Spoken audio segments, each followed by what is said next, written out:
Now this is ectopic pregnancy part 1। क्या होता है कि implantation of the blastocyst at a site other than the uterus and the most common site is fallopian tube. Fallopian tube में भी ampulla is the most common site. क्यों? क्योंकि यहाँ पे फर्टिलाइजेशन होती है एम्पुला में। म्यूकोसल फोल्ड्स जो होते हैं ना, जिनको प्लाइके बोलते हैं, वो एम्पुला में मैक्सिमम होते हैं। Plicae which are the mucosal folds और maximum in ampulla. Least common site fallopian tube में ही इंटरस्टिशियम है। फेलोपियन ट्यूब में least common site is interstitium, most common site is ampulla. Cornual pregnancy क्या होती है? Ectopic pregnancy in the interstitium of the fallopian tube. अब ये uterus है, ठीक है, ये है interstitium, then the narrowest interstitium which is the narrowest region of the fallopian tube. The second narrowest region is the isthmus, then the ampulla, the most common site of ectopic, then the infundibulum, then the ovary। ठीक है, तो least common site होती है fallopian tube में interstitium, और इस अगर interstitium में हो जाए तो उसको कॉर्नियल प्रेगनेंसी बोलते हैं। Ectopic pregnancy in interstitium of the fallopian tube. Most common non tubal site, tube के अलावा मोस्ट कॉमन साइट होगी ओवरी में। Least common site for ectopic pregnancy are mostly tube में, least common most common non tubal site ovary. Least common होंगी cervical ectopic, मतलब cervix में। Caesarean section scar में, मान लो प्रीवियस प्रेगनेंसी में सिजेरियन सेक्शन किया, यूट्रस पे सिजेरियन स्कार डाला, मतलब सिजेरियन सेक्शन किया, वहाँ पे स्कार बन गया, वहाँ पे भी एक्टोपिक प्रेगनेंसी हो सकती है, but it is least common. And also abdominal ectopic is least common. अगर एक्टोपिक होगी तो फेलोपियन ट्यूब में होगी मोस्टली, एम्पुला में, इंटरस्टिशियम में भी हो सकती है, लीस्ट कॉमन फेलोपियन ट्यूब में, और ओवरी में most common non tubal site है। ओके, तो एम्पुला में सबसे कॉमन अगर ट्यूब की बात करें तो, फिर इस्थमस में, फिर इनफंडिबुलम में, फिर इंटरस्टिशियम में। ठीक है, narrowest part of the fallopian tube is interstitium which is the anatomical sphincter. Anatomical sphincter, तो फिजियोलॉजिकल स्फिंक्टर क्या होता है फेलोपियन ट्यूब में? Isthmus. It is the second narrowest part of the fallopian tube, physiological sphincter. Outcomes of ectopic pregnancy, या तो tube rupture हो जाएगी या ट्यूब के अंदर ही अबॉर्शन हो जाएगा। ठीक है, मोस्ट कॉमन साइट क्या होगी ट्यूबल रप्चर की? जहाँ से नैरो है यानी इस्थमस, और most common site for abortion ampulla. Ampulla is wide, यहाँ पे जो एक्टोपिक होगी वो अबॉर्ट हो जाएगी, रप्चर नहीं करेगी, लेकिन रप्चर हो जाएगा अगर इस्थमस में एक्टोपिक है तो। Tubal ectopic pregnancies ends at, अगर इस्थमस में एक्टोपिक प्रेगनेंसी है तो 6 हफ्ते में एंड होती है, एम्पुला में 8 वीक्स में एंड हो जाती है, लेकिन इंटरस्टिशियम में 10 से 12 हफ्ते तक चलती है। क्यों? क्योंकि ये यूट्रस के पास है और मायोमेट्रियम के पास है, so myometrium supports the pregnancy, hence longest tubal ectopic interstitium. It is the most dangerous type of ectopic pregnancy. अब इतने दिन चल रही है तो सबसे डेंजरस भी ट्यूब में यही होती है। It is the least common in the tube, but it is the most dangerous type of ectopic pregnancy. Site for longest duration, अगर ओवरऑल एक्टोपिक्स में देखें, चाहे वो रेयर हो चाहे कॉमन, सबसे ज़्यादा लॉन्गेस्ट ड्यूरेशन एक्टोपिक होती है एब्डोमिनल एक्टोपिक। हालांकि ये लीस्ट कॉमन होती है, ठीक है, लेकिन लॉन्गेस्ट ड्यूरेशन की होती है। कॉर्नियल प्रेगनेंसी और इंट्रायूट्राइन प्रेगनेंसी। अब एक होती है एंगुलर प्रेगनेंसी। एंगुलर प्रेगनेंसी होगी, इंट्रायूट्राइन ही होगी, ठीक है, लेकिन near the angles of the uterus होगी। It is intrauterine but near the angles. फिर कॉर्नियल क्या होती है? Corneal is not intrauterine, it is in the interstitium of the tube.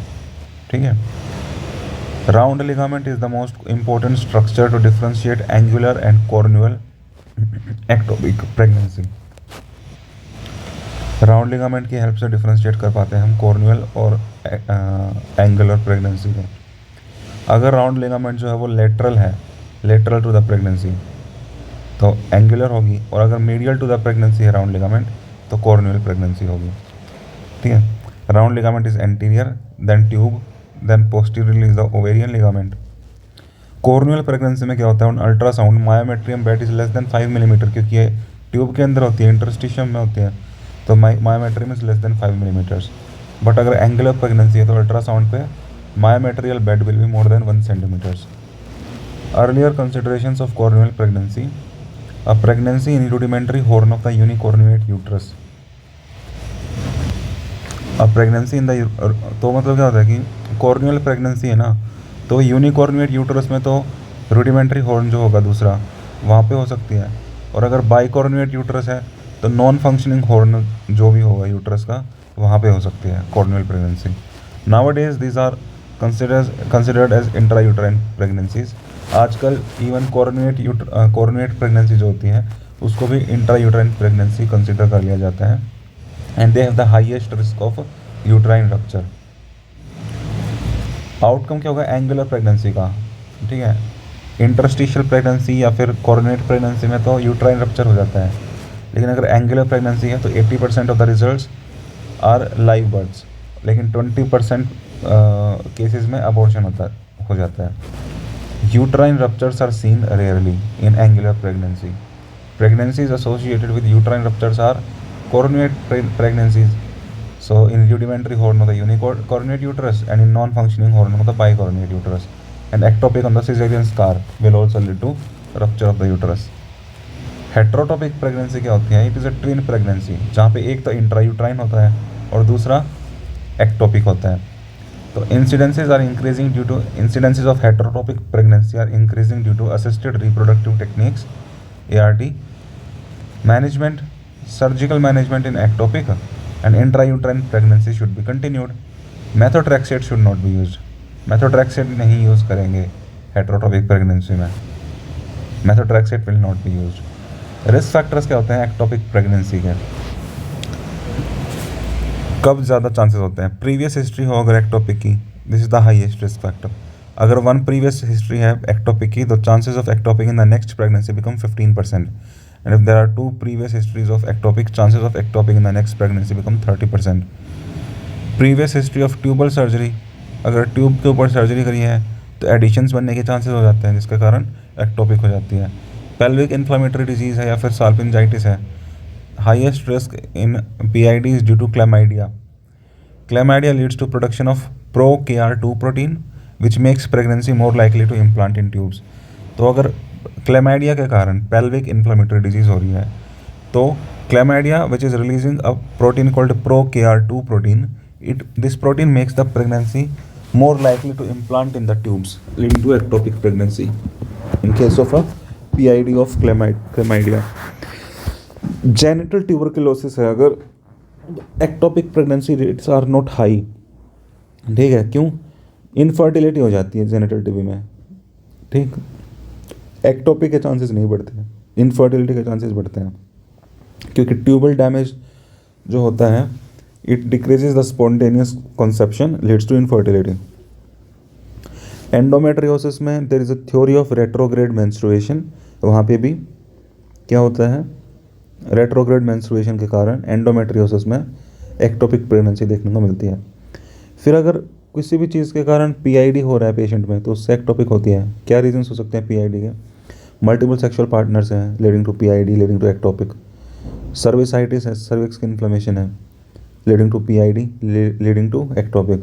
Low socio-economic status leading to PID leading to ectopic, and history of infertility can also cause PID. मतलब there may be PID and ectopic pregnancy. Smoking also leads to impaired motility of the tubes. Smoking क्या है, दो चीज़ें करता है, एक तो ये ट्यूब्स की मोटिलिटी को इम्पेयर करता है, दूसरा ये इम्यूनिटी को डिक्रीज करता है जिससे PID के चांसेस बढ़ते हैं। So smoking leads to impaired motility of the tubes and it also leads to decreased immunity even if the female is a past smoker. Risk for PID persists. पहले भी अगर कभी स्मोक करा हुआ है, अभी नहीं करती, फिर भी PID का चांस रहता है, रिस्क रहता है। एक्टोपिक हो सकती है अगर पेशेंट ओवुलेशन इंड्यूसिंग ड्रग्स ले रही थी, जैसे क्लोमिफिन ले रही है, लेट्रोजोल ले रही है, गोनाडोट्रोपिन्स ले रही है, ठीक है। हाइपर ओवुलेशन होगी इसकी वजह से, जिसके कारण मल्टीपल प्रेगनेंसीज का रिस्क बढ़ेगा, तो एक्टोपिक का रिस्क बढ़ेगा। लास्ट रीज़न है कि IVF करा गया है या फिर assisted reproductive therapy technique use करी गई है। कॉन्ट्रासेप्टिव मेथड्स का क्या रोल होता है एक्टोपिक प्रेगनेंसी में? Contraceptives decrease the absolute risk of ectopic pregnancy as they decrease the chance of conception. Total chance of conception ही कम हो जाता है कॉन्ट्रासेप्शन से, लेकिन अगर ये फेल हो जाए कॉन्ट्रासेप्टिव एजेंट, उससे फिर चांसेस बढ़ते हैं एक्टोपिक प्रेगनेंसी के, ठीक है। contraceptive methods which on failing increase risk of ectopic pregnancy। तो तो दो रीज़न से कर सकते हैं, एक तो ट्यूबल मोटिलिटी को कम कर देते हैं कुछ कॉन्ट्रासेप्टिव मेथड्स, दूसरा ट्यूब को ब्लॉक कर देते हैं कुछ कॉन्ट्रासेप्टिव मेथड्स। ट्यूब को ब्लॉक कर देते हैं, जैसे ट्यूबल लाइगेशन करी हमने, कॉन्ट्रासेप्टिव मेथड यूज़ किया, उससे भी ट्यूब में ब्लॉक हो गया, उसके कारण ट्यूब के अंदर ही इम्प्लांट हो गया, तो एक्टोपिक होगी।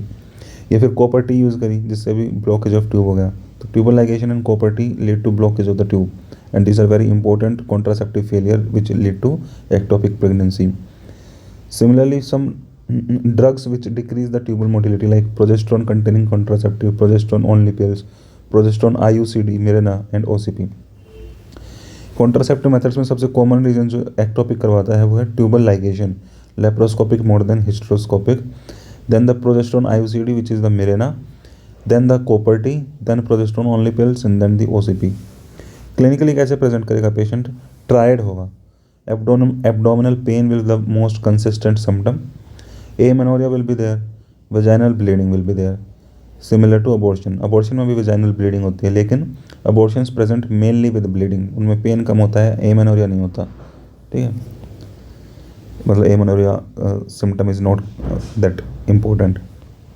High suspicion of ectopic pregnancy in patients presenting with above symptoms, high suspicion होता है एक्टोपिक प्रेगनेंसी का in patients presenting with above symptoms, and if the pregnancy is confirmed but not a confirmed intrauterine pregnancy, ठीक है। तो high suspicion रहता है अगर ये सिम्टम्स हैं पेशेंट में, तो एक्टोपिक होने के ज़्यादा चांसेस हैं। और प्रेगनेंसी कंफर्म होगी लेकिन इंट्रायूटेराइन प्रेगनेंसी कंफर्म नहीं है, तो मतलब हो सकती है कि एक्टोपिक हो। History of conception through IVF ART और इन सिम्टम्स के साथ, तो हो सकता है एक्टोपिक हो। इन सिम्टम्स के साथ अगर प्रेगनेंसी कंफर्म नहीं हुई, एमेनोरिया है 4 हफ्ते से ज़्यादा, तो हो सकता है एक्टोपिक प्रेगनेंसी हो। हीमोडायनेमिक इंस्टेबिलिटी है पेशेंट में, एक्यूट एब्डोमेन है जो कि किसी और डायग्नोसिस से एक्सप्लेन नहीं हो रहा, तो एक्टोपिक रीज़न हो सकता है। Pain of abdomen in acute ectopic pregnancy, site will be lower abdomen और pelvic area, unilateral pain will be there, not bilateral, unilateral pain. Nature will can be mild और severe, blunt और sharp, consistent और intermediate. Reasons क्या होते हैं pen के? Ruptured ectopic में तो हेमीपेरिटोनियम के कारण पेन होता है।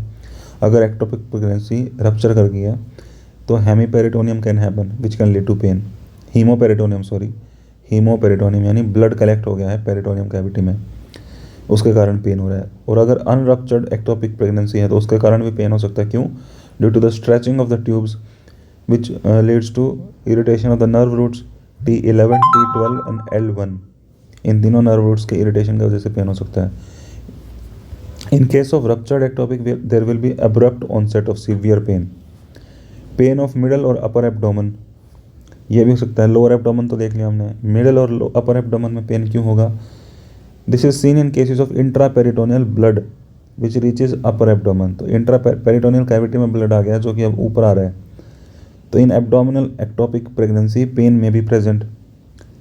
If intraperitoneal blood reaches diaphragm, अगर डायफ्राम तक पहुंच गया वो blood, then it irritates diaphragm and leads to shoulder tip pain. और अगर cul de sac which is the pouch of Douglas, वहाँ पे पूलिंग हो रही है ब्लड की, तो it can lead to pressure on the rectum and an urge to defecate.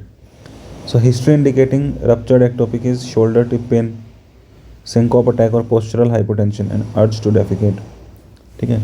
इससे हम आइडिया लगाते हैं कि एक्टोपिक रप्चर कर गई होगी और डायफ्राम तक ब्लड पहुंच गया होगा, या फिर ब्लीडिंग, इंटरनल ब्लीडिंग होने के कारण हाइपोटेंशन हो रही है, या फिर कल्डे सैक में ब्लड कलेक्ट होने के कारण अर्ज टू डेफिकेट हो रही है। And this is all about ectopic pregnancy part 1।